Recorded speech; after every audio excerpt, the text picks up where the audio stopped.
10% ကနေမှ up to 80% ထိတောင်မှ short ပေးထားတာမို့လို့အခွင့်အရေးကောင်းမယ်နော် premium ဆန်နဲ့ကြွေပြားကြော်ပြားတွေကိုဈေးနှုန်းတက်တာနဲ့အသုံးပြုဖို့အတွက်စဉ်းစားနေပြီလား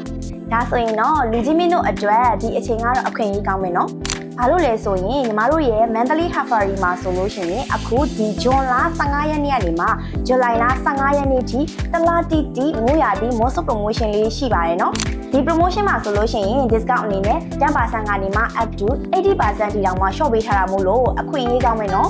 ဒီအခွင့်အရေးကိုလက်လွတ်မခံဖို့အတွက်လူကြီးမင်းတို့အမြန်ဆုံးပဲလာဖို့ဖိတ်ခေါ်လိုက်ပါသေးရှင်